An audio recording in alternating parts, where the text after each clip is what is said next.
जय श्री कृष्ण दोस्तों। आज हम सब सत्यनारायण भगवान की कथा का श्रवण करेंगे। सत्यनारायण व्रत कथा के पाठ से पाएं धन समृद्धि और परिवार में सुख शांति का आशीर्वाद। सत्यनारायण कथा भगवान विष्णु के सत्य स्वरूप की महिमा का वर्णन करती है। यह कथा श्रद्धा और विश्वास का प्रतीक है जो परिवार में सुख शांति और समृद्धि लाती है। इसे पूर्णिमा, एकादशी या शुभ अवसरों पर किया जाता है। कथा में सत्कर्म, सत्य की महत्ता और ईश्वर के प्रति भक्ति का संदेश दिया गया है। भगवान सत्यनारायण की पूजा से जीवन की कठिनाइयां दूर होती हैं और सभी मनोकामनाएं पूर्ण होती है। सत्यनारायण व्रत कथा का पहला अध्याय। एक समय की बात है, नैशिरण्य तीर्थ में शौनकादि 88,000 ऋषियों ने श्री सूत जी से पूछा, हे प्रभु, इस कलयुग में वेद विद्या रहित मनुष्यों को प्रभु भक्ति किस प्रकार मिल सकती है तथा उनका उद्धार कैसे होगा। हे मुनि श्रेष्ठ, कोई ऐसा तप बताइए जिससे थोड़े समय में ही पुण्य मिले और मनवांछित फल भी मिल जाए। इस प्रकार की कथा सुनने की हम इच्छा रखते हैं। सर्व शास्त्रों के ज्ञाता सूत जी बोले, हे वैष्णवों में पूज्य, आप सभी ने प्राणियों के हित की बात पूछी है, इसलिए मैं एक ऐसे श्रेष्ठ व्रत को आप लोगों को बताऊंगा जिसे नारद जी ने लक्ष्मी नारायण से पूछा था और लक्ष्मीपति ने मुनि श्रेष्ठ नारद जी से कहा था, आप सब इसे ध्यान से सुनिए। एक समय की बात है, योगी राज नारद जी दूसरों के हित की इच्छा के लिए अनेकों लोकों में घूमते हुए मृत्यु लोक में आ पहुँचे। यहाँ उन्होंने अनेक योनियों में जन्मे प्रायः सभी मनुष्यों को अपने कर्मों द्वारा अनेकों दुखों से पीड़ित देखा। उनका दुख देख नारद जी सोचने लगे कि कैसा यत्न किया जाए जिसके करने से निश्चित रूप से मानव के दुखों का अंत हो जाए। इसी विचार पर मनन करते हुए वह अपने विष्णु लोक में गए। वहाँ वह देवों के ईश नारायण की स्तुति करने लगे, जिनके हाथों में शंख चक्र गदा और पद्य थे, गले में वरमाला पहने हुए थे। स्तुति करते हुए नारद जी बोले, हे भगवान, आप अत्यंत शक्ति से संपन्न हैं। मन तथा वाणी भी आपको नहीं पा सकती है। आपका आदि मध्य तथा अंत नहीं है। निर्गुण स्वरूप सृष्टि के कारण भक्तों के दुख को दूर करने वाले हैं। आपको मेरा नमस्कार है। नारद जी की स्तुति सुन विष्णु भगवान बोले, हे मुनि श्रेष्ठ, आपके मन में क्या बात है? आप किस काम के लिए पधारे हैं, उसे निसंकोच कहिए। इस पर नारद मुनि बोले कि मृत्यु लोक में अनेक योनियों में जन्मे मनुष्य अपने कर्मों के द्वारा अनेकों दुख से दुखी हो रहे हैं। हे नाथ, आप मुझ पर दया रखते हैं तो बताइए कि वो मनुष्य थोड़े प्रयास से ही अपने दुखों से कैसे छुटकारा पा सकते हैं। श्री हरि बोले, हे नारद, मनुष्यों की भलाई के लिए तुमने बहुत अच्छी बात पूछी है।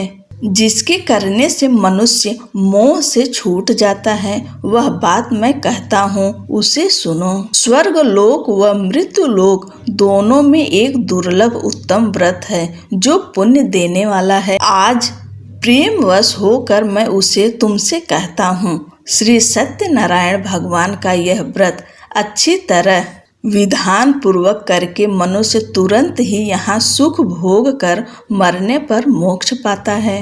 श्री हरि के वचन सुन नारद मुनि जी बोले कि उस व्रत का फल क्या है और उसका विधान क्या है। यह व्रत किसने किया था, इस व्रत को किस दिन करना चाहिए, सभी कुछ विस्तार से बताएं। नारद की बात सुनकर भगवान श्री हरि बोले, दुख व शोक को दूर करने वाला, यह सभी स्थानों पर विजय दिलाने वाला है। मानव को भक्ति व श्रद्धा के साथ शाम को श्री सत्यनारायण की पूजा धर्म परायण होकर ब्राह्मणों व बंधुओं के साथ करनी चाहिए। भक्ति भाव से ही नैवेद्य केले का फल, घी, दूध और गेहूं का आटा सवाया लें। गेहूं के स्थान पर साठी का आटा, शक्कर तथा गुड़ लेकर वह सभी भक्षण योग्य पदार्थों को मिलाकर भगवान को भोग लगाएं। ब्राह्मणों सहित बंधु बांधवों को भी भोजन कराएं, उसके बाद स्वयं भोजन करें। भजन कीर्तन के साथ भगवान की भक्ति में लीन हो जाएं। इस तरह से सत्यनारायण भगवान का यह व्रत करने पर मनुष्य की सारी इच्छाएं निश्चित रूप से पूरी होती है। इस कलिकाल अर्थात कलयुग में मृत्यु लोक में मोक्ष का यही एक सरल उपाय बताया गया है। श्री सत्यनारायण व्रत कथा का पहला अध्याय समाप्त हुआ। बोलिए श्री सत्यनारायण भगवान की जय। सत्यनारायण भगवान व्रत कथा का दूसरा अध्याय। सूत जी बोले, हे ऋषियों, जिसने पहले समय में इस व्रत को किया था उसका इतिहास कहता हूँ, ध्यान से सुनो। सुंदर काशीपुरी नगरी में एक अत्यंत निर्धन ब्राह्मण रहता था। भूख प्यास से परेशान वह धरती पर घूमता रहता था। ब्राह्मणों से प्रेम करने वाले भगवान ने एक दिन ब्राह्मण का वेश धारण कर उसके पास जाकर पूछा, हे विप्र, नित्य दुखी होकर तुम पृथ्वी पर क्यों घूमते हो? दीन ब्राह्मण बोला, मैं निर्धन ब्राह्मण हूँ, भिक्षा के लिए धरती पर घूमता हूँ। हे भगवान, यदि आप इसका कोई उपाय जानते हो तो बताइए। वृद्ध ब्राह्मण कहता है कि सत्यनारायण भगवान मनोवांछित फल देने वाले हैं, इसलिए तुम उनका पूजन करो। इसे करने से मनुष्य सभी दुखों से मुक्त हो जाता है। वृद्ध ब्राह्मण बनकर आए सत्यनारायण भगवान उस निर्धन ब्राह्मण को व्रत का सारा विधान बताकर अंतर्ध्यान हो गए। ब्राह्मण मन ही मन सोचने लगा कि जिस व्रत को वृद्ध ब्राह्मण करने को कह गए हैं, मैं उसे जरूर करूँगा। यह निश्चय करने के बाद उसे रात में नींद नहीं आई और वह सवेरे उठकर सत्यनारायण भगवान के व्रत का निश्चय कर भिक्षा के लिए चला गया। उस दिन निर्धन ब्राह्मण को भिक्षा में बहुत धन मिला, जिससे उसने बंधु बांधवों के साथ मिलकर श्री सत्यनारायण भगवान का व्रत संपन्न किया। भगवान सत्यनारायण का व्रत संपन्न करने के बाद वह निर्धन ब्राह्मण सभी दुखों से छूट गया और अनेक प्रकार की संपत्तियों से युक्त हो गया। उसी समय से यह ब्राह्मण हर माह इस व्रत को करने लगा। इस तरह से सत्यनारायण भगवान के व्रत को जो मनुष्य करेगा वह सभी प्रकार के पापों से छूटकर मोक्ष को प्राप्त होगा। जो मनुष्य इस व्रत को करेगा वह भी सभी दुखों से मुक्त हो जाएगा। सूत जी बोले कि इस तरह से नारद जी से नारायण जी का कहा हुआ श्री सत्यनारायण व्रत को मैंने तुमसे कहा। हे विप्रो, मैं अब और क्या कहूँ? ऋषि बोले, हे मुनिवर, संसार में उस विप्र से सुनकर और किस किस ने इस व्रत को किया है, हम सब इस बात को सुनना चाहते हैं। इसके लिए हमारे मन में श्रद्धा का भाव है। सूत जी बोले, हे मुनियों, जिसने इस व्रत को किया है वे सब सुनो। एक समय वही विप्र धन व ऐश्वर्य के अनुसार अपने बंधु बांधवों के साथ इस व्रत को करने को तैयार हुआ। उसी समय एक लकड़ी बेचने वाला बूढ़ा आदमी आया और लकड़ियां बाहर रखकर अंदर ब्राह्मण के घर में गया। प्यास से दुखी वह लकड़हारा उनको व्रत करते देख विप्र को नमस्कार कर पूछने लगा कि आप यह क्या कर रहे हैं? तो उन्होंने बताया कि व्रत कर रहा हूँ तथा इसे करने से क्या फल मिलेगा, कृपया मुझे भी बताएं। ब्राह्मण ने कहा कि सब मनोकामनाओं को पूरा करने वाला यह सत्यनारायण भगवान का व्रत है। इनकी कृपा से ही मेरे घर में धन धान्य आदि की वृद्धि हुई है। विप्र से सत्यनारायण व्रत के बारे में जानकर लकड़हारा बहुत प्रसन्न हुआ।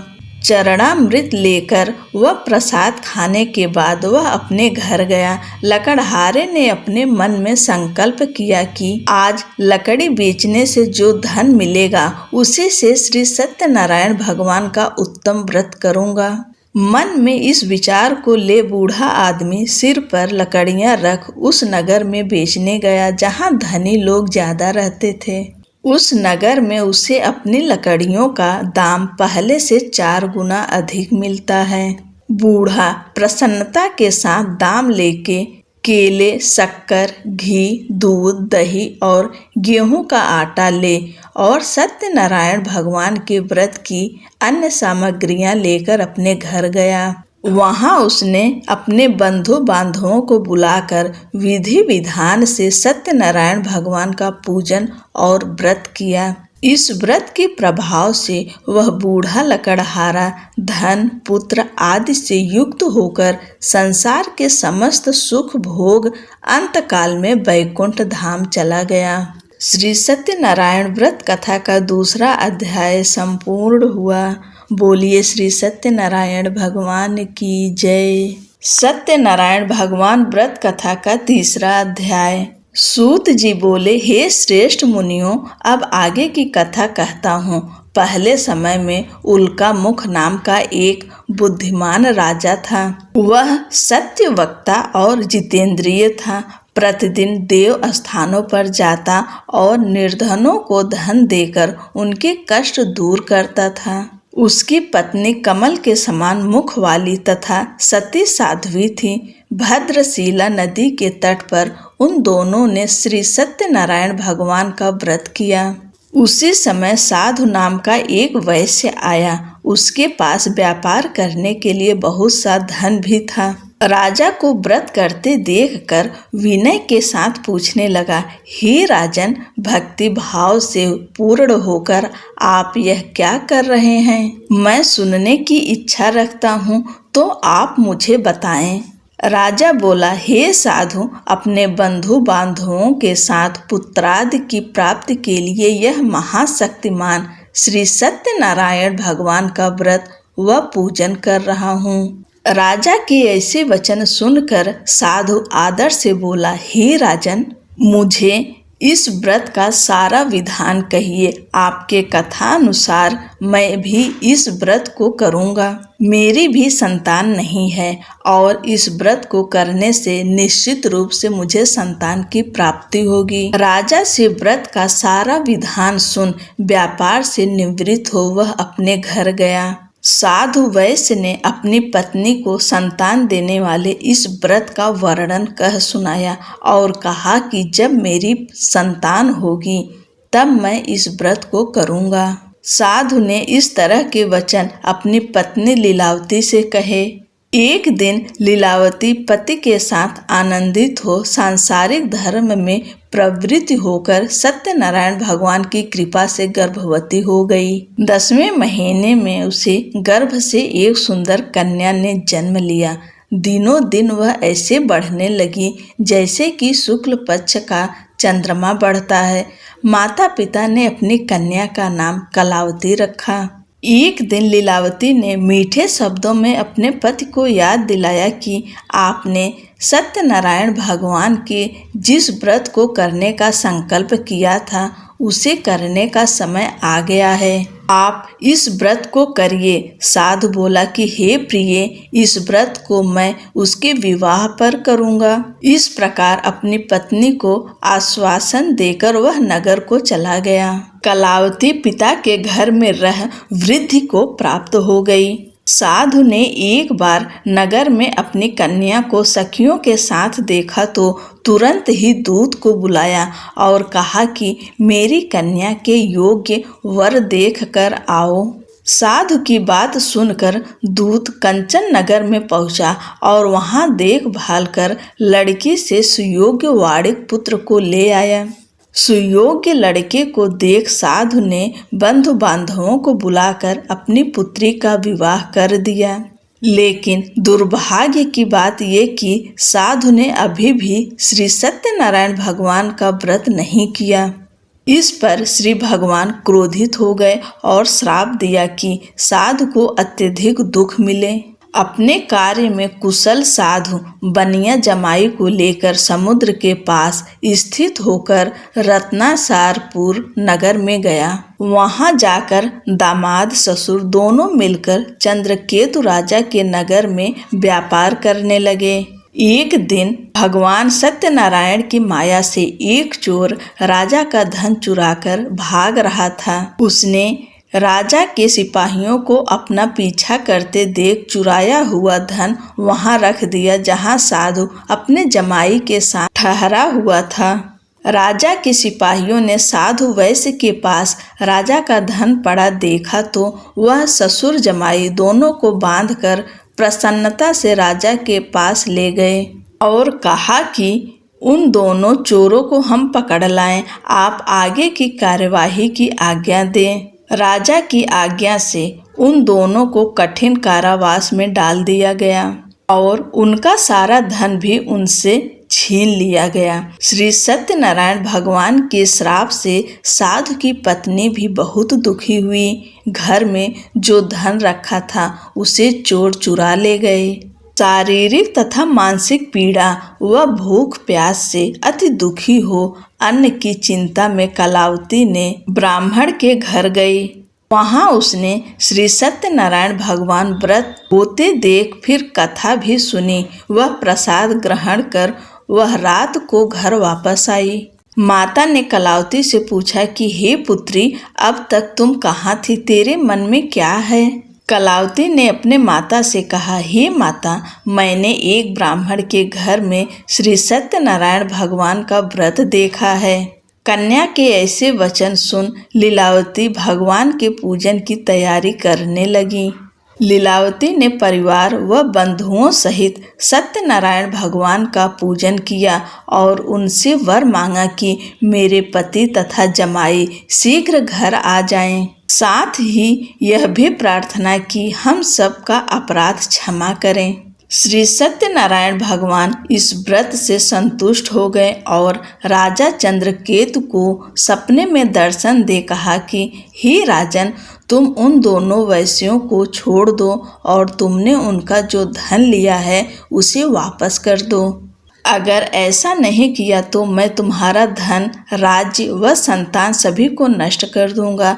राजा को यह सब कहकर वह अंतर्ध्यान हो गए। प्रातः काल सभा में राजा ने अपना सपना सुनाया। फिर बोले कि बड़े पुत्रों को कैद से मुक्त कर सभा में लाओ।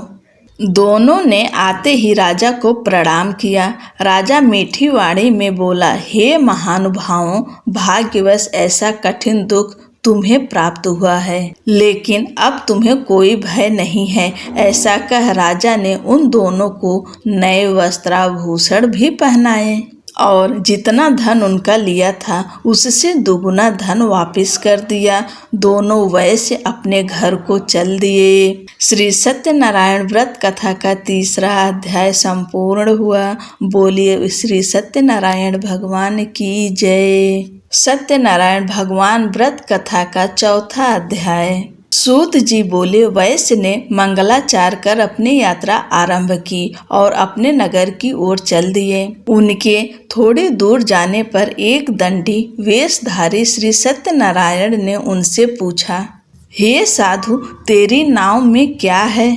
अभिवाड़ी वड़िक हंसता हुआ बोला, हे दंडी, आप क्यों पूछते हो? क्या धन लेने की इच्छा है? मेरी नाव में तो बेल व पत्ते भरे हुए हैं। वैश्य के कठोर वचन सुन भगवान बोले, तुम्हारा वचन सत्य हो। दंडी ऐसे वचन कह वहां से दूर चले गए। कुछ दूर जाकर समुद्र के किनारे बैठ गए। दंडी के जाने के बाद साधु वैश्य ने नित्य क्रिया के पश्चात नाव को ऊंची उठते देखकर अचंभा माना और नाव में बेल पत्ते आदि देख वह मूर्छित हो जमीन पर गिर पड़ा।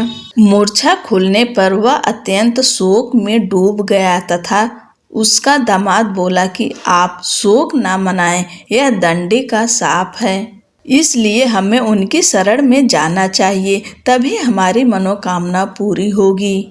दामाद की बात सुनकर वह दंडी के पास पहुंचा और अत्यंत भक्ति भाव नमस्कार करके बोला, मैंने आपसे जो असत्य वचन कहे थे उनके लिए मुझे क्षमा करें।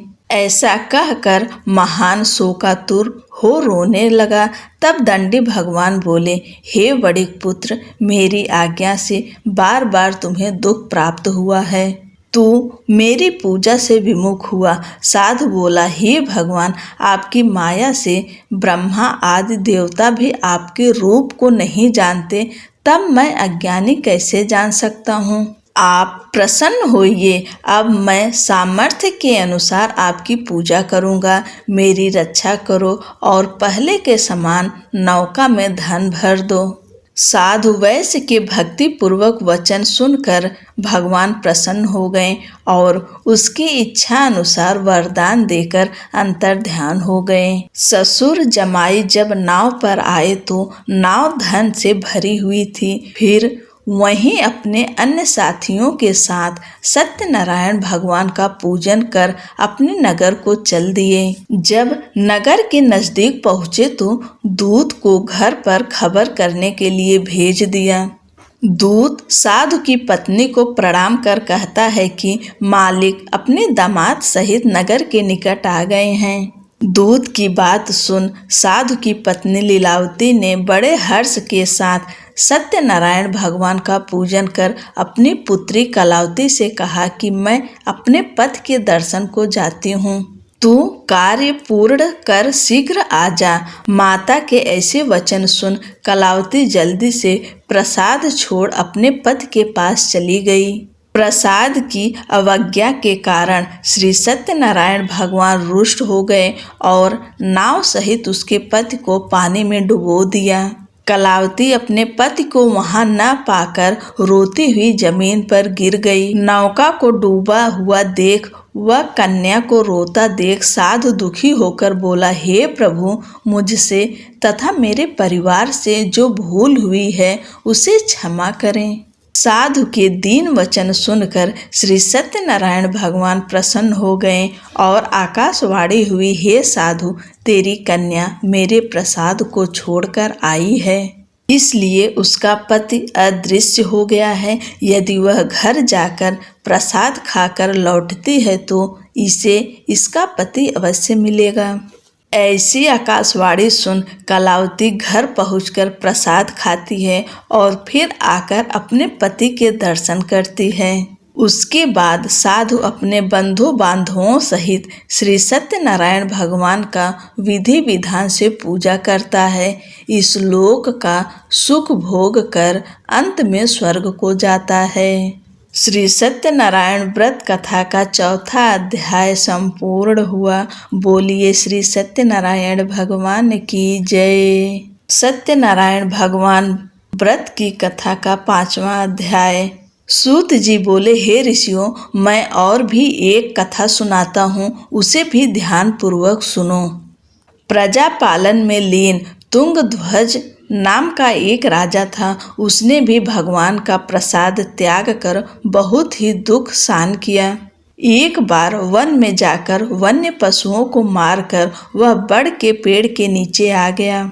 वहां उसने ग्वालों को भक्ति भाव से अपने बंधुओं सहित सत्यनारायण भगवान का पूजन करते देखा।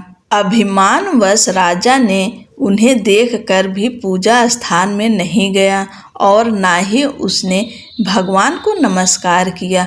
ग्वालों ने राजा को प्रसाद दिया, लेकिन उसने वह प्रसाद नहीं खाया और प्रसाद को वहीं छोड़ अपने नगर को चला गया।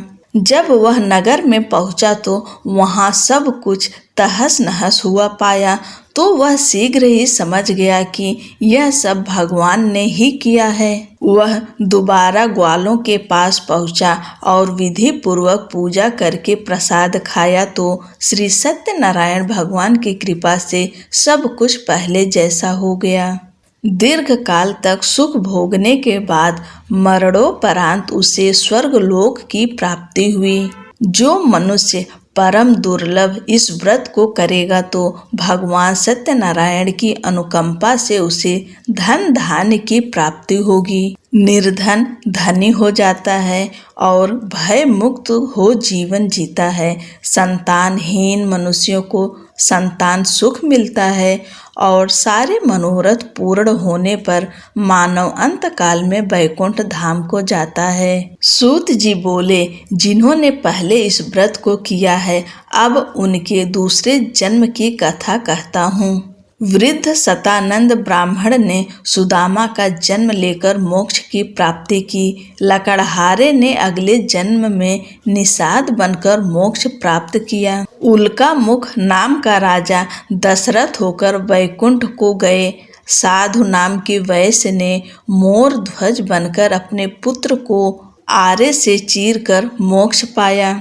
महाराज तुंगध्वज ने स्वयंभू होकर भगवान में भक्ति युक्त हो कर्म कर मोक्ष पाया। श्री सत्यनारायण व्रत कथा का 5वां अध्याय संपूर्ण हुआ। बोलिए श्री सत्यनारायण भगवान की जय। पूरी कथा श्रवण करने के लिए आपका धन्यवाद। भगवान श्री सत्यनारायण की कृपा से आपकी हर मनोकामनाएं पूरी हो। आपको जीवन में जो कुछ भी चाहिए भगवान सब पूर्ण करें। आपका जीवन खुशियों से भरा हुआ हो। चैनल को लाइक शेयर कर दीजिए, सब्सक्राइब करना ना भूलें। जय श्री कृष्णा। राधे राधे।